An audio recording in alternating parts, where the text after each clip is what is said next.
Mira que también me dijeron muchos que estadísticamente, no sé, seremos ya que 30.000, 40.000 personas.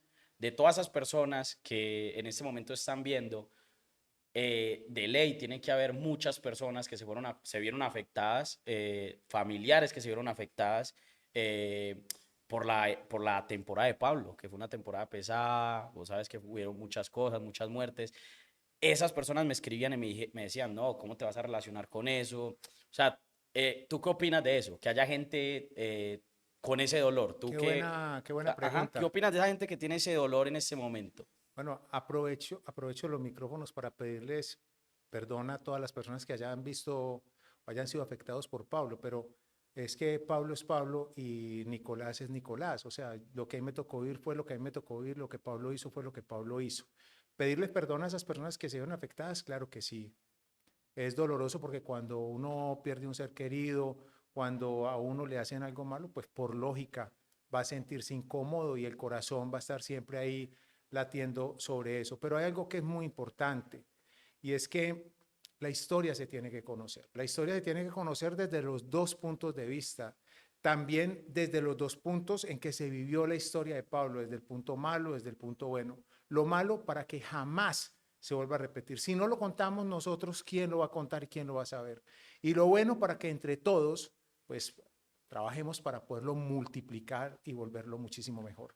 Si tú, o sea, tú diciendo que una persona es Pablo, otra persona es Nicolás, tú siendo sobrino de Pablo, familiar directo de Pablo, eh, qué es el recuerdo que tú guardas de él? ¿Tú lo quieres o desearías nunca haber sido familiar de él, no tener el apellido? Ahí hay una muy buena pregunta. Primero que todo, yo soy católico. Al ser católico, creo en Dios y para mí Dios fue el que me puso en esta familia. Me siento 100% orgulloso de mi apellido, me siento 100% orgulloso de mi familia, porque si Dios me puso acá, tuvo que haber sido por algo. A lo mejor lo que quería Dios que yo hiciera en esta familia era contar la historia desde el punto de vista de lo que me tocó vivir para que no se vuelva a repetir. Y si pudieras volver al tiempo, ¿cambiarías algo? Yo no retrocedería ni un solo segundo de mi vida. Yo creo que lo que Dios ha puesto en mi vida es magnífico. Desde todos los dolores, a mí me mataron el 80% de mi familia, me mataron el 99.99999% de mis amigos, no me queda sin un solo amigo que se llama Jorge Madera y ni siquiera puede vivir en Colombia. Entonces, habiendo vivido todo ese dolor, yo creo que si retrocedo un poquitico y me vuelve a tocar un poco más de ese dolor, yo creo que ya en este momento de mi vida, con la edad que tengo, no sería capaz de soportarlo. Y después de haber vivido, bueno, no serías capaz de soportarlo, pero ¿no crees que después de haber vivido tanto dolor ya no sientes? No, yo creo que el dolor uno nunca deja de sentirlo. El dolor incluso de ver lo que pasa hoy en día en Israel, a mí me duele ver esas guerras porque yo estuve metido dentro de una guerra que fue demasiado cruenta y dolorosa, no tan agresiva como la de ellos, que son entre dos estados fuertes, pero todos esos dolores, ver esos niños, también me tocó verlos en las bombas que se pusieron de este lado hacia la gente de Colombia, también las bombas que nos pusieron a nosotros, también las bombas que se pusieron que nunca fueron puestas por Pablo, sino que se dijeron que eran puestas por Pablo. Pablo fue un chivo expiatorio y se utilizó para hacer muchas cosas malas, colocándolo a él como la cabeza visible de eso. Claro, eso también. Obviamente, de que ha hecho cosas malas, Sí, pero en el momento me imagino que era un auge tan grande, una persona, pues que eso se ve ahorita, en ese momento no había redes sociales, pero hasta ahorita que redes sociales tapan cosas con las personas más famosas para tapar la mierda. Me imagino que muchas veces obviamente también se ve involucrado, pero tú siendo, ¿qué edad tenías cuando pasó toda esa guerra? ¿Tú qué edad a tenías? ver, la guerra empieza más o menos cuando yo tengo unos 14 años. Y de ahí hasta el 2 de diciembre de 1993, cuando muere Pablo, yo pensaba que ahí había acabado la guerra para nosotros, pero de ahí para adelante continúa mucho dolor. A mí me mataron 2 años después, en mayo 17, si no estoy mal, me matan al padre de mi mamá y a mis dos tíos, personas que nunca estuvieron involucradas en absolutamente nada. Y de ahí me tocó hablar muchísimas veces con Carlos Castaño, con Miguel, Gilberto, Pacho, Chepe Santa Cruz, con los líderes del cartel de Cali, con muchísima gente. para poder hoy decir que estoy acá viviendo en paz y en tranquilidad. O sea, tú ahorita estás tranquilo. No del todo, pero sí estoy tranquilo. Ahorita no tienen, o sea, ahorita no hay no habría una razón por la cual te deberían atacar. Andas sin escoltas. Mm, a ver, hay algo que he aprendido muy bien y es que eh, cuando uno anda rodeado de gente, el peor enemigo está escondido detrás de los que andan con uno. Y yo lo viví. A mí uno de mis mejores amigos fue quien me entregó para que me secuestraran el 17 de mayo de 1993 y me torturaran durante más de 7 horas con energía y a otras 2 personas que trabajaban con nosotros los picaran con motosierra. Entonces eso me enseñó a no tener a nadie detrás de mí, a no creer muchas veces en nadie de los que están alrededor de uno. Desgraciadamente, al haber vivido eso, me volví demasiado desconfiado, aún lo sigo siendo. Mira, yo creo que de lo que más se habla cuando uno menciona el nombre de Pablo Escobar es obviamente la cantidad de dinero que llegó a hacer, la cantidad de cosas que llegó a lograr, pues sean cosas, así sean por negocios malos, llegó a tener una cantidad de plata muy grande. ¿Me dejas que Eh, te interrumpa un segundo? Mira, eso que tú estás diciendo me hace recordar algo. Mira, Pablo de niño nunca tuvo un regalo en un 24 de diciembre. Pablo nació y se crió en una casa que el piso era de tierra. Y eso, y haber salido de prácticamente la pobreza paupérrima a ser el hombre más multimillonario del mundo. Se puede lograr. Él fue el hombre más rico del Para mundo. mí sí, para mí lo superaba a todos. Y se puede lograr, y yo siempre le digo a mis trabajadores y a la gente con que yo me pongo a charlar, le digo, miren, los bancos están repletos de miles de millones. No es solamente sino querer uno emprender e ir y buscar esa capacidad que uno tenga para poder sacar adelante proyectos que generen rentabilidad. Entonces, discúlpame que te haya interrumpido, Sí. pero fue que se me vino ese flash de ese momento de recordar a ese Pablo de los 24 de diciembre, no querer que nadie alrededor de Medellín estuviera sin un regalo, que cuando estábamos en Nápoles, toda la gente alrededor de Nápoles, en todos los caseríos, en Puerto Triunfo, en La Danta, en todas partes, todos son niños, tenían que tener un regalo de diciembre. Yo he visto varias entrevistas relacionadas pues con Pablo y algo que me sorprende es que todo el mundo habla hacia él con mucha admiración. O sea, mira lo que tú me estás diciendo. Aparte de lo malo que admiras de él, porque tú estás hablando, diciendo como defendiéndole lo bueno, que admiras de Pablo. No, bueno todo. O sea, de Pablo se conoce solamente un barrio, pero Pablo no hizo un solo barrio acá en Medellín, él hizo 3. Hay uno que es el más reconocido que se llamaba anteriormente Medellín Sin Tugurios, pero la misma gente del barrio cambió el nombre por Barrio Pablo Escobar en honor a Pablo después de que él muere. Pablo intentó hacer muchísimas cosas buenas, pero cuando lo atacaron, yo hago esta pequeña comparación. Yo digo, cuando vos te metes en una habitación cerrada y metes un ratón y lo vas a ir a matar con una escoba, pues el ratón como mínimo va a intentar morderte. Pablo era ese ratón. Pablo lo quiso atacar muchísima gente, pero era un ratón multimillonario. Si yo fuera Pablo y estuviera aquí sentado, aparezco, soy yo. ¿Tú qué harías ahí? ¿Qué me dirías? ¿O te levantarías, me abrazarías? Pablo era una persona de no abrazar, de no dar besos, era una persona que cuando te saludaba te frenaba si vos querías ir como sobrino a darle un abrazo, un beso. Yo nunca supe qué fue haber dado o recibido un abrazo de Pablo, nunca. Él era una persona muy bien puesta, podía ganarse 1.000 millones de dólares y jamás usted lo veía con una carcajada o podía perder 5.000 millones de dólares y tampoco lo veías triste. Él era de esa manera. Tal vez si yo tuviera la oportunidad de acercarme a Pablo así como tú lo planteas en este momento, yo le pediría una cosa muy especial y era que le pidiera disculpas a la familia de los Galeano y de los Moncada, porque la verdad que aún hoy se me paran los vellos de saber el dolor que sintió esa familia con lo que se hizo y que fue el principio del fin del cartel de Medellín. Duro. Lo que te decía al principio antes de que me interrumpieras, Era que, bueno, todos conocen a Pablo por la cantidad de plata que llegó a ganar, siendo el hombre más rico del mundo. ¿Esa herencia qué? ¿Con quién quedó con toda esa liga? Bueno, con todo ese dinero quedó el hijo de Pablo, la esposa de Pablo, a la que le quitaron casi todo el dinero fue a la niña, a Manuela. Dejó mucho dinero para todos los hermanos. Los que no tengan hoy dinero es porque pues no lo supieron administrar, están acostumbrados siempre a que llegara el dinero en borbotones y de esta manera pues pensaban que pronto el dinero iba a seguir llegando, pero cuando Pablo muere, que era el proveedor de toda la familia, se lo gastan. Pero la colección más grande de obras de arte le quedó a la familia de Pablo. La colección más gigante de carros le quedó a Juan Pablo, el hijo de Pablo. Y así sucesivamente, casi todo el dinero le quedó a ellos. Yo no voy a decir que a todos nosotros no nos quedó algo de Pablo. A todos nos quedó un poco. A uno nos gusta trabajar, nos Mm, gusta hacerlo de nosotros, nos gusta lucharla para hacer un proyecto de vida totalmente diferente, diferenciador, ok. pero dinero hubo por miles y miles de millones. ¿Y a ti te tocó una tajada?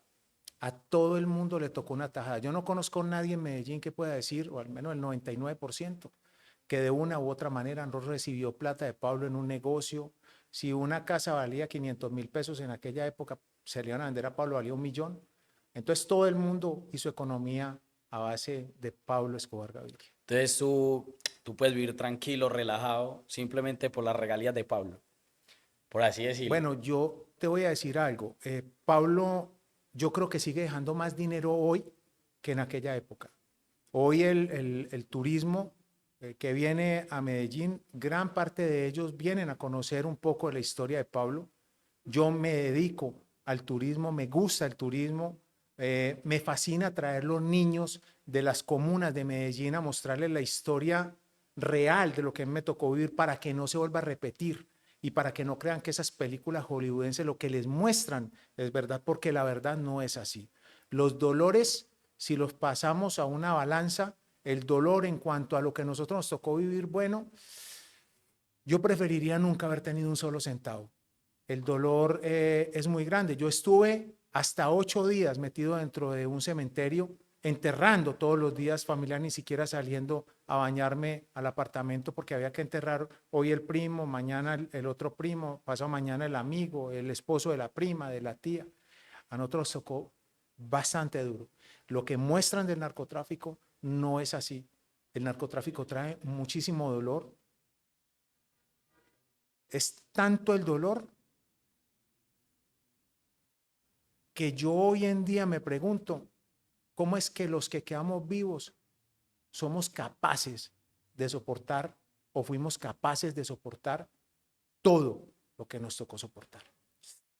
He visto que aquí en el museo han llegado muchos niños. ¿Por qué los niños? O sea, yo, por ejemplo, de chiquito, pues, hay que admitirlo también, uno miraba a Pablo y uno decía, uy, qué chimba el poder. Uno era un peladito. Ahorita últimamente pues también los pelados que si no son calle, que quieren ser calle, que quieren coger un fierro, que eso. O sea, y yo creo que en parte de eso, un referente ha sido Pablo Escobar, de que se crecen viendo esas series, crecen mal informados. Mal informados, es verdad. Cuando tú hablas de los niños, me parece muy bonito eso, que te hayas dado cuenta y hayas analizado ese proceso de los niños que llegan acá, que a mí me gusta acercármeles, me gusta contarles, le pido el permiso a la mamá o al papá, o si vienen con mamá y papá, les pido permiso a ellos dos para poder acercarme y contarles un poco de la historia para que no crean en todo eso que Hollywood les ha mostrado, porque es que para Hollywood es muy fácil crear, pero no sabe la destrucción que puede llegar a pasar si un niño de esos le cree ese cuento que no es verdad y que lo hacen ver tan fácil. Es que un niño, la imaginación lo puede llevar muy lejos. Mire, usted decía, cuando yo era niño, uno veía y uno decía, ¿cuántas personas piensan que fue muy fácil Mm. llegar a lo que hizo Pablo? ¿No? ¿Cuántas cosas no hubo que hacer? ¿Y tú por qué crees que él llegó al punto de ser el narcotraficante más grande de todos los tiempos? ¿Qué lo hizo llegar a él? La inteligencia de Pablo era totalmente abismal. Pablo iba adelantado años luz a lo que acontece hoy en día. Mira, te voy a contar una historia que aún en esta época para uno es un poco compleja poderla entender. En una oportunidad cuando la guerra estaba un poco álgida, cuando había mucho problema, eh, nos dan la opción de irnos a estudiar a Inglaterra o qué país queríamos ir a estudiar. Yo escojo Suiza, yo me crié y estudié en Suiza. Y en una conversación con Pablo, en esas largas madrugadas, me dice, ¿usted sabe quién va a dominar el mundo en un futuro? Y yo le digo, no, digo, ¿quién? Los americanos. Y me dice, no, el futuro del mundo va a estar dominado por los musulmanes. Hablamos en aquella época, 1984, que no existía Google. Entonces empieza a pasar el tiempo, empiezan a pasar los años, yo me voy para Europa, estudio en Europa, regreso a Colombia y vuelvo a Europa y me empiezo a dar cuenta que el bullying hoy en día, dentro de los colegios franceses, suizos, alemanes, italianos, no lo hacen ellos mismos, ya son los musulmanes los que les hacen el bullying a ellos. Entonces, yo cuando vi eso que llegué allá, yo decía, uy, Dios mío, pero Pablo, ¿cómo hacía para ver más allá de lo que normalmente uno podría ver? O sea, yo incluso me fui para Suiza y nunca percibí eso. Pero hoy si vos llegas a Europa, lo percibís en todas partes. Están los musulmanes por todas partes regados. Hay gente muy buena también de ellos, pero el bullying ya lo hacen es ellos contra la misma gente y la misma comunidad del mismo país donde ellos ya hoy están habitando. ¿Y vos crees que, a ver, obviamente en el mundo el narcotraficante es obligado que uno tiene que ser malo, ¿no? O sea, tú no puedes ser narcotraficante bueno. Yo no, yo no creo que exista un narcotraficante bueno. O sea, es que para poder ser narcotraficante tenés que tener la capacidad de que en el momento en que te toque actuar en contra de la vida de otra persona, lo hagas para poder hacerte respetar. Entonces, ¿qué tenía en el corazón Escobar para ser tan frío? O sea, si Yo yo te creo, digo si Escobar, es que la frialdad se vuelve, la frialdad no nace con uno, a uno lo vuelve en frío. Si a vos hoy llegan y te roban lo que vos tenés, vos salís a defender lo que tenés. Era lo mismo en esa época y sigue siendo lo mismo hoy. O sea, a la gente no le gusta que le roben, a la gente no le gusta que le quiten.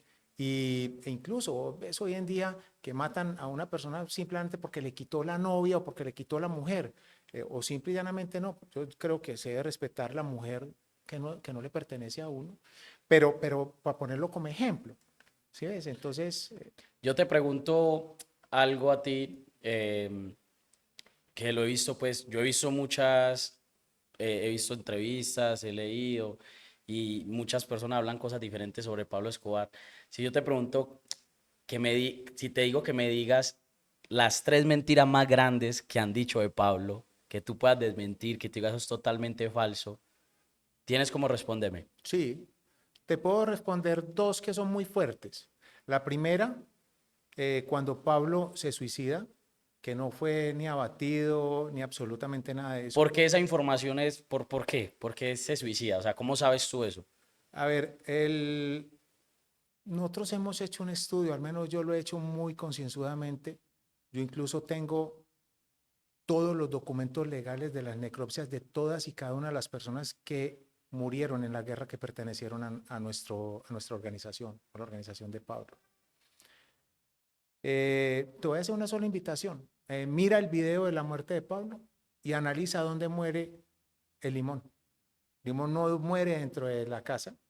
Analiza una segunda cosa, el tiro que le pegan a Limón se lo pegan exactamente en la frente y está en caída, o sea que él estaba de rodillas, ya lo tenían frenado. Quien entrega a Pablo, el Limón. Esa es la realidad. Y Y por qué tiene tanta relevancia si murió él o si él se suicidó o lo mataron? ¿Por qué crees que tiene tanta relevancia? para mí mucha porque vos cuando llegabas donde Pablo siempre había un arma a disposición para vos para defenderte, te decían cuántos tiros tenía la pistola y te decían recuerde, Pablo, ese era el lema de Pablo, recuerde, el último tiro oído derecho, salida oído izquierdo. Eso no va a fallar, pero aquí no nos agarran a ninguno. Pablo decía a mí, jamás me van a colocar unas esposas. Pablo estaba, eso lo tenía dentro de su cabeza 100% seguro. Pero llegó a tener esposas varias veces. Lo llegaron a esposar varias veces. Yo creo que una sola vez y fue la mujer que tuvo.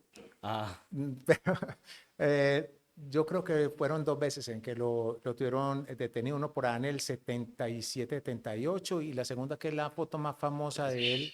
esa foto, Es, esa foto original. esa foto es original, esa foto es cuando lo capturan a él la segunda vez que él sale riéndose. Yo creo Y que es quién una de tiene las esa foto formas. original?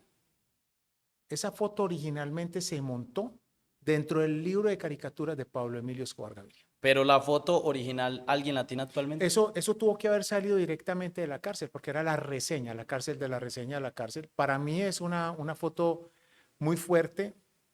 Primero que todo, si yo hubiese sido quien manejaba la policía y la cárcel en ese momento, jamás hubiese permitido que alguien saliera riéndose de esa manera.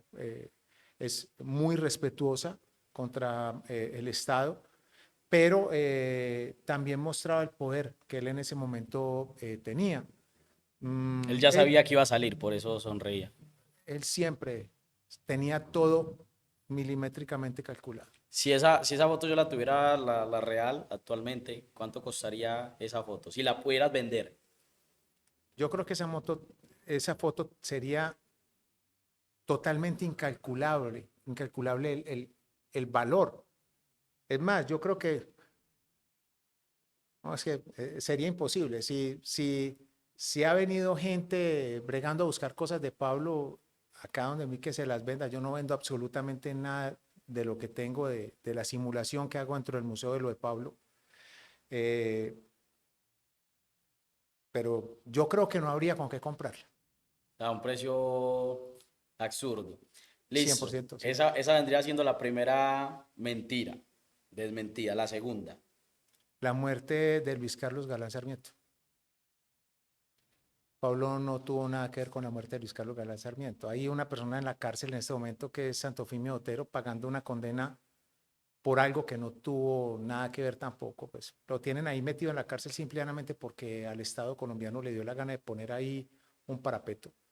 Pero la responsabilidad, el responsable o la persona que responsabilizan es al mismo general de la Policía Secreta de Colombia, el general Miguel Maza Márquez. Pero yo estaba con Pablo el día que muere Luis Carlos Galán Sarmiento y él dice, eso no fuimos nosotros. O sea, ¿quién sabe ahora cuántos van a venir a cobrármelo? Y, Y, dale, sigue. y pasa la noche,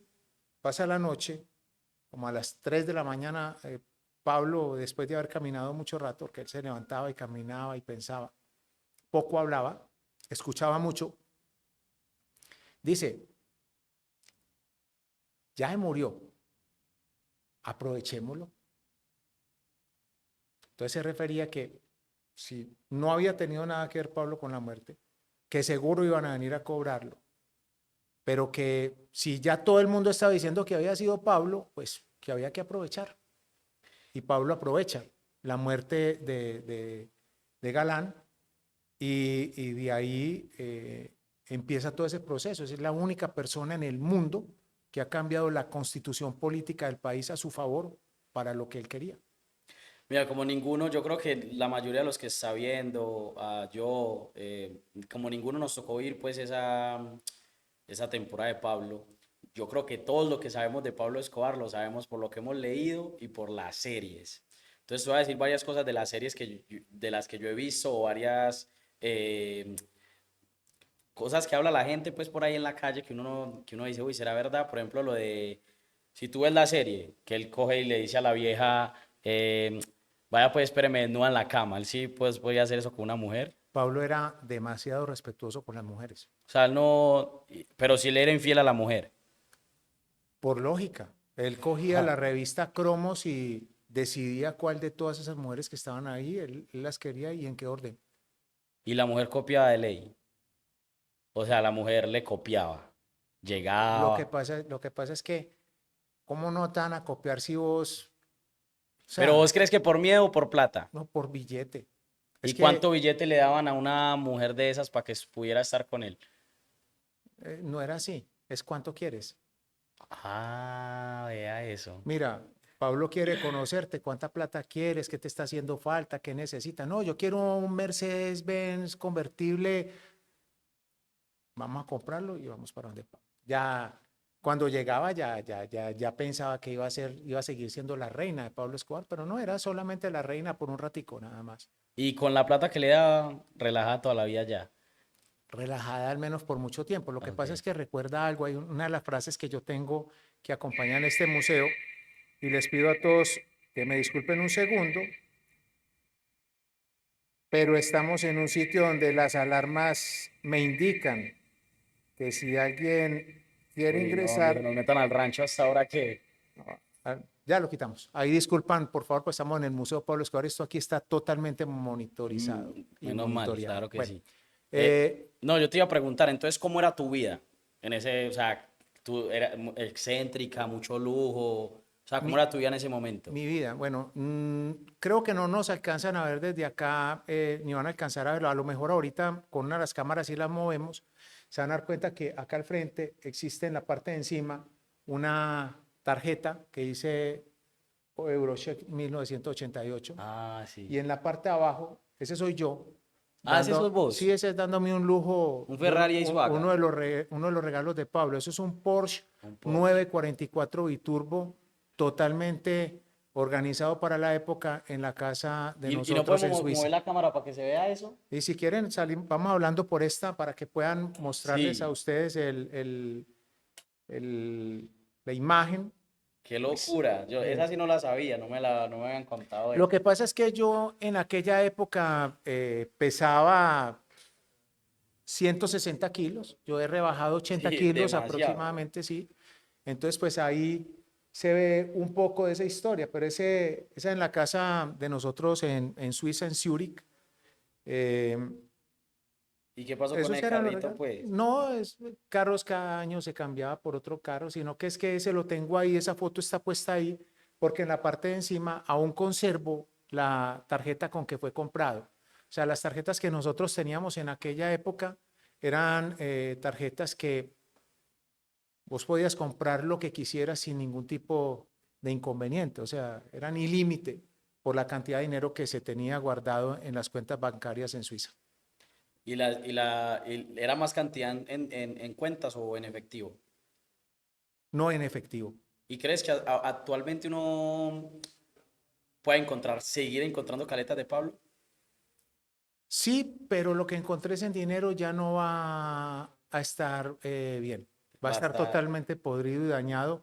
Sé que hay muchísimas caletas en Doradal, hay muchísimas caletas en Bogotá y también acá en Medellín, que cuando fueron muriendo las personas que eran los únicos que sabían dónde estaba ese dinero, quedaba perdido el dinero y quedaba perdido la propiedad y quedaba perdido todo porque pues no se podía tener mucho dinero guardado y que la gente supiera. Hay muchos dobles falsos dentro de los mismos apartamentos que tienen dinero montado. Seguro que cuando han llegado a hacer algún tipo de reparación han podido encontrar mucho de ese dinero. Pero además que también, aparte de dinero, joyas, oro.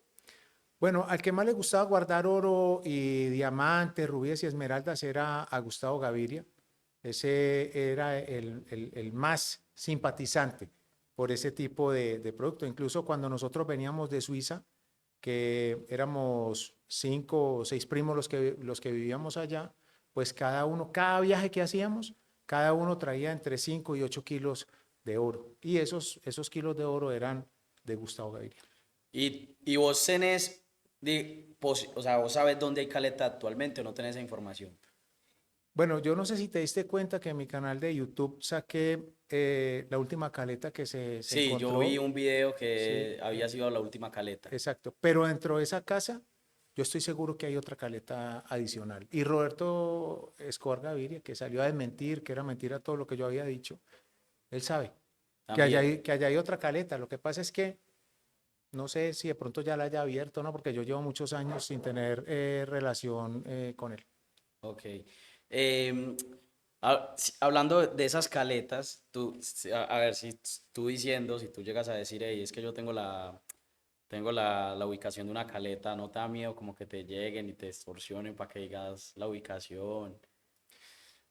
Mira, hombre, mi hermano, te voy a contar algo muy tenaz. A mí, de hace un tiempo para acá, me tocó empezar a pensar que uno tiene que estar al lado de la justicia y al lado de la ley. Yo en este momento no sufro de ningún tipo de temor.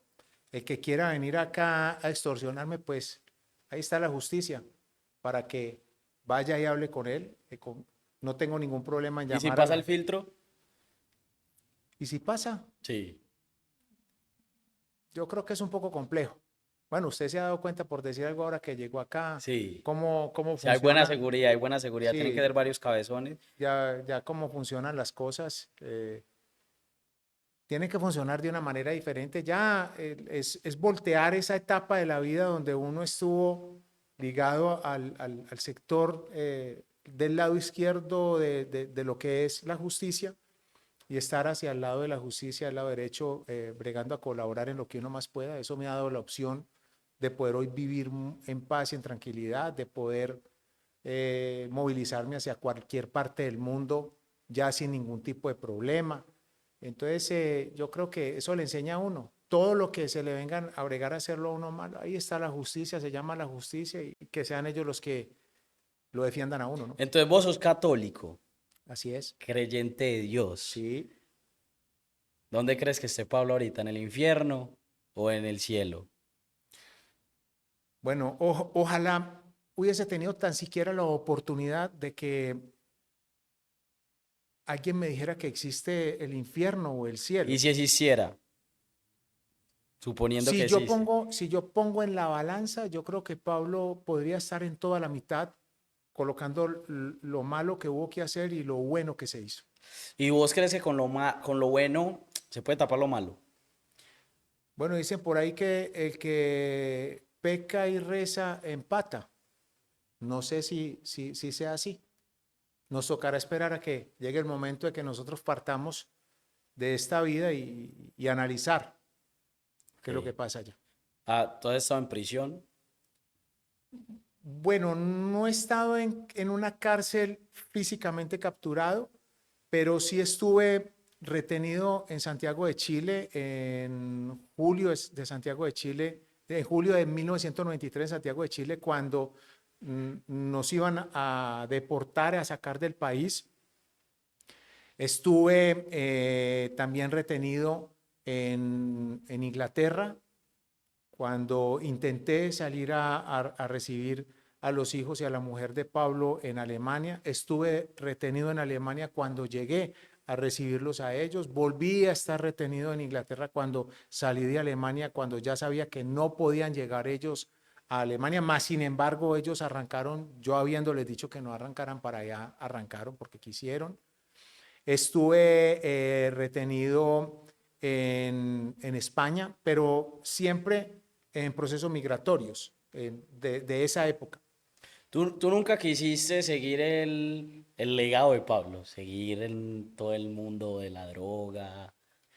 Mira, yo te voy a decir una cosa, si yo vi morir al hombre más poderoso del mundo en ese momento, con toda la mayor cantidad de plata a su disposición, con el más grande combo de sicarios y bandidos a su disposición que hacían lo que él dijera a la hora que él dijera, y murió Pablo, En ¿qué me las, dejaba a mí como legado eso? Si vos te metes ahí, también te vas a morir. Yo ya en ese momento tenía dos hijos, Nicolás y Daniel, y para mí primaban ellos, primaban tanto que yo fui un amante toda la vida de las motos y cuando regreso a Colombia, que ya había nacido mi segundo hijo Daniel, en ese mismo momento cuando llego a Colombia yo digo, hasta aquí, me vuelvo a montar en una moto y jamás volví a montarme en una moto. en la serie de Pablo Escobar, él supuestamente muere sin dinero y sin amigos, ya sin equipo. Eso es falso totalmente. A ver, sin dinero imposible, sin amigos, yo creo que cuando vos estás metido en ese punto de la ilegalidad donde te están ofreciendo 10 millones de dólares para que te entreguen, ya vos no sos capaz de confiar en las demás personas. Equipo lo tenía, el equipo lo tenía, estaba la gente, incluso si Pablo no muere ese 2 de diciembre, el 4 o 5 de diciembre se iba a crear un grupo rebelde que se llamaba Antioquia Rebelde, un grupo de izquierda que lo iba a manejar Pablo. Eso ya estaba todo organizado con Joan y con otras personas que en esa época trabajaban para Pablo. Pero bueno, murió Pablo y ahí quedó ese proceso y ya después continúa la guerra, ellos los matan, a otros los meten a la cárcel, otros se van a seguir su vida en otras partes del mundo, otros pasan a trabajar con los paramilitares, otros con la guerrilla y bueno, como todo, lo malo no te lleva sino a dos caminos, la cárcel o el cementerio, que es otro de mis lemas dentro del museo, La casa real donde él muere es la casa de Laureles, de Los Olivos. de los Olivos, esa Sí, misma casa que queda en Laureles. Esa, él muere ahí en ese sitio. si él tenía tanto poder, ¿por qué estaba solo con una persona y en esa casa? O sea, una casa donde estás puesto a cualquier persona. Lo que pasa es que cuando vos tenés tantos problemas, vos primero que todo buscas un sitio que no sea visajoso para las personas que nos ven de otras partes del mundo y no comprenden el término visajoso, es que sea muy vistosa. Ya no confías sino en tu círculo más cercano, de las personas más cercanas que tenés ahí a tu alrededor.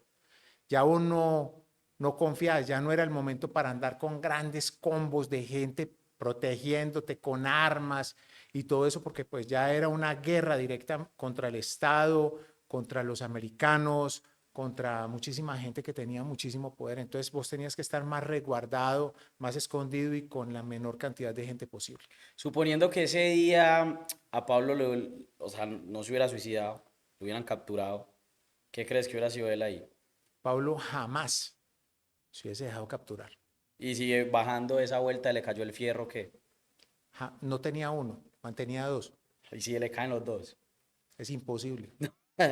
Bueno, suponiendo que al parcero lo capturan, ¿qué cree que hubiera sucedido?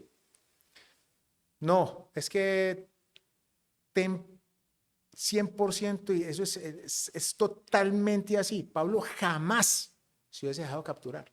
Eso es que eso era convicción de Pablo Escobar, era su lema de batalla, como decir en los extraditables, prefiero un calabozo, prefiero una tumba en Colombia a un calabozo en los Estados Unidos. Ese era el lema de Pablo. A mí jamás alguien me va a poner unos grilletes, jamás. Y Pablo era una persona de una sola palabra. Bueno, algo que también me escribió mucha gente, pero una cantidad de gente, era que hay como una discordia que vos tenías con todo lo que decía Popeye en las entrevistas, que Popeye habló una cantidad de cosas. ¿Cuál es el inconveniente? ¿Qué veías tú que él decía que tú creías que era falso? Pues que Popeye cuando sale de prisión empieza a hablar que 15 muertos eran los que él había estado, con los que él había estado relacionado. Y la última entrevista que vi con una gente de España que me la mostraron, me decían, ¿usted me puede certificar si esto es verdad o es mentira? Es que yo no podía hablar, esa decía 45.000 muertos. O sea, él fue creciendo exponencialmente la cantidad de personas que había matado. O sea, yo O sea, decía, él dijo que mató 45.000 sí, o personas. sea, en esa última entrevista yo le decía, niña, no vaya a ir a sacar eso porque seguro que se van a burlar de usted. O sea, él iba, a ver, él se dedica, estando en la cárcel, a conocer la historia de todos y cada uno de los capturados. La fiscalía, él leía los expedientes de todos y cuando él sale, él se apropia de los expedientes como si a él le hubiese tocado vivir todo eso y lo transmite como si él lo hubiese hecho. Pero si era esa persona cercana a Pablo, si eras... Pablo, Popeye era la persona que nos hacía reír a nosotros en las madrugadas. Popeye era quien le hacía el café con leche a Pablo, el que le llevaba la comida. Era una persona de confianza de Pablo, pero no tenía la capacidad bélica, por decir algo, del Chopo o del verdadero amigo de Pablo, el gran amigo de Pablo, Otoniel González Franco, alias Otto, que ese sí era su amigo del alma, la persona con que se sentaba a hablar de tú a tú, con cariño. Popeye no, era una persona que lo había conocido moviéndole una de las tantas muchachas que tuvo Pablo acá en Colombia. Para ti, de lo que tú conoces de la historia, ¿quién era la más liendra, pues la fiera, el animal, la bestia, el invicto? Para mí, el Chopo. Era, pero ese era, mataba, era asesino, pues. Sí, ese mató incluso a su propio patrón en una oportunidad. Incluso hace poco hablé con uno de los hijos de él que está en Estados Unidos y le pedí disculpas. Al fin y al cabo fue problema de la misma gente de nosotros. Somos hoy en día amigos, hablamos, ya dejamos a un lado lo que pasó, como me ha pasado con muchísimas personas que he tenido la oportunidad de sentarme a hablar con ellos. Pero ese era el bravo. Ahora, el estratega, el más analista, se llamaba Giovanni, le decían la modelo. Era una persona que manejaba todo milimétricamente. Pero Pablo tenía muchas personas que trabajaron para él, que eran muy Y en ese buenos. tiempo, ¿tú hubieras matado por Pablo? Bueno, en ese tiempo, y yo creo que en este tiempo, si me toca defenderme, ten plena seguridad Pero no defenderte tú, matar por Pablo Escobar, por defenderlo a él. mire, yo te voy a dar una respuesta diferente. Si Pablo volviera a nacer, que ahora me lo pedí, me lo dijiste, si Pablo volviera a nacer y a mí me tocara estar al lado de Pablo, a mí me tocara entregar mi vida por Pablo, yo lo haría. O sea, estás diciendo que, Sin ningún problema en lo haría. resumidas cuentas, tú amaste lo que era Pablo antes de. O sea, Sí, la persona que era antes de que, de que se volviera tan fría, que tú dices que a él lo volvieron frío. no, no, yo amé a Pablo toda su vida. Para mí Pablo fue Pablo, o sea, y como Pablo no existirá nunca otra persona, eh, Pablo fue una persona que es amado por unos y odiado por otros. Yo de Pablo no recuerdo sino cosas muy bacanas, que es lo que intento que se multiplique la ayuda, por decir algo, a las personas más necesitadas, las casas para las personas más enfermas, más los más llevados, porque son los que siempre están más abandonados por el Estado. Hasta ahorita la historia colombiana, ¿tú crees que Pablo Escobar ha sido el que más ha dado dinero en obras benéficas? Yo podría asegurar que incluso lo que él repartió en aquella época, hoy no ha habido otra persona que lo haya repartido. Ninguna No, persona. es imposible. Yo creo que ni aquí ni en ninguna parte, porque es que Pablo decía, mire, yo no soy capaz de desayunar más de una vez, almorzar más de una vez o comer más de una vez. El dinero que yo tengo es para compartirlo con los más necesitados. Y así lo hizo, o sea, así lo hizo. Hoy hay creo que 6.250 casas en el barrio Pablo Escobar,